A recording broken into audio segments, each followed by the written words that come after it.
நான் கல்லர்கள்லேருந்தே ஆரம்பிக்கிறேன். இப்போ இந்திய சுதந்திரத்துக்காக அப்படின்னா வெள்ளைக்காரன் வந்து அறவெட்டு காவட்டாக வெட்டியே கொன்னது, அடித்தே கொன்னதையான வெள்ளலூர் நாட்டு கல்லர்களை நத்தம் கணவாய்ப்போர்னு சொல்லுவாங்க. இங்கிட்ட அது மாதிரி பிரமாள கல்லர்களை 6 மணிக்கு மேலேன்னு சொன்னால் வந்து ஸ்டேஷனில் படுறா தாதனூர்னு சொல்லுவாங்க. இன்றைக்கி இருக்க தாதனூரில் உள்ளது கீழக்குயில் குடி இந்த இருக்கிற ஆட்களெல்லாம் ரொம்ப படாப்படுத்தியிருக்காங்க வெள்ளைக்காரன் அந்த காலத்தில். அது வந்து சட்டம் ஒழுங்கை பாதுகாக்கிறதுக்கு இன்னும் அவன் வந்து அது அவனை ஒரு நியாயப்படுத்திக்கிறேன் அந்த இடத்துல. அப்படி அதுக்கு அடுத்து பார்த்தீங்கன்னு சொன்னால் காவல் முறையில் இருந்ததில் மிகப்பெரிய லெவலில் சமூகத்திற்கு உண்டான பங்களிப்பு. இப்போ காலங்காலமாக விவசாயம் பண்ணியிருக்காங்க. காலங்காலமாக சாப்பிட்டா விவசாயம் பண்ணால் தான் சாப்பிட முடியும்.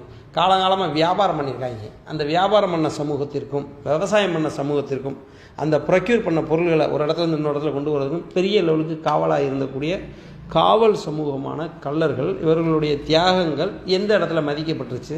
எய்தர் வந்து திருடேன்னு சொல்லிடுறாங்க, அதர்வைஸ் இவங்க வந்து டினோட்டிஃபைடு கம்யூனிட்டின்னு சொல்லிடுறாங்க. அதாவது இவங்க வந்து யாருக்கும் கட்டுப்படாதவங்க, அரசாங்கத்துக்கு மட்டும்தான் கட்டுப்படுவாங்க, துப்பாக்கிக்கு மட்டும்தான் கட்டுப்படுவாங்கன்னு சொல்லி இவர்களோட. ஆனால் செத்துப்போன ஆட்கள் இப்போ ஒரு இன்னைக்கு தேதிக்கு அவங்க ஒரு 20 லட்சம் பேர் இருக்காங்கன்னா செத்தவன் 50 லட்சம் பேர் இருப்பாங்க. இல்லை, இந்த வெறும் சுதந்திர போராட்டத்தில் செத்தவன் மட்டும் 50 லட்சம் பேர் இருப்பேன். இந்த 50 லட்சம் பேரோட தியாகம் என்ன? அந்த 50 லட்சம் பேருடைய பங்களிப்புனால கிடைச்ச இந்த நாட்டுக்கு கிடைச்ச சுதந்திரத்தை 436 ஜாதியை அனுபவிக்குது தமிழ்நாட்டுக்குள்ளே. இந்தியாவில் உள்ள 4500 ஜாதி அனுபவிக்குது. ஆனால் இந்த செத்துப்போனவனுடைய சமூகம் சமூகத்துக்கு என்ன பங்களிப்பு கொடுத்துருக்கீங்க?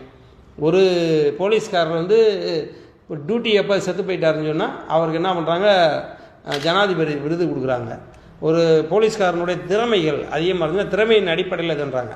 அந்த மாதிரி இந்த நாட்டினுடைய சுதந்திரத்திற்காக இந்த நாட்டு மக்களினுடைய நிம்மதியான வாழ்க்கை தூக்கத்திற்காக பாடுபட்ட கள்ளர் சமூகத்திற்கு இந்த அரசாங்கம் செஞ்ச ஒரு அந்த குல கௌரவம் என்ன அப்படின்னு நினைக்கிறீங்கன்னா அது ஒரு கேள்விக்குறி.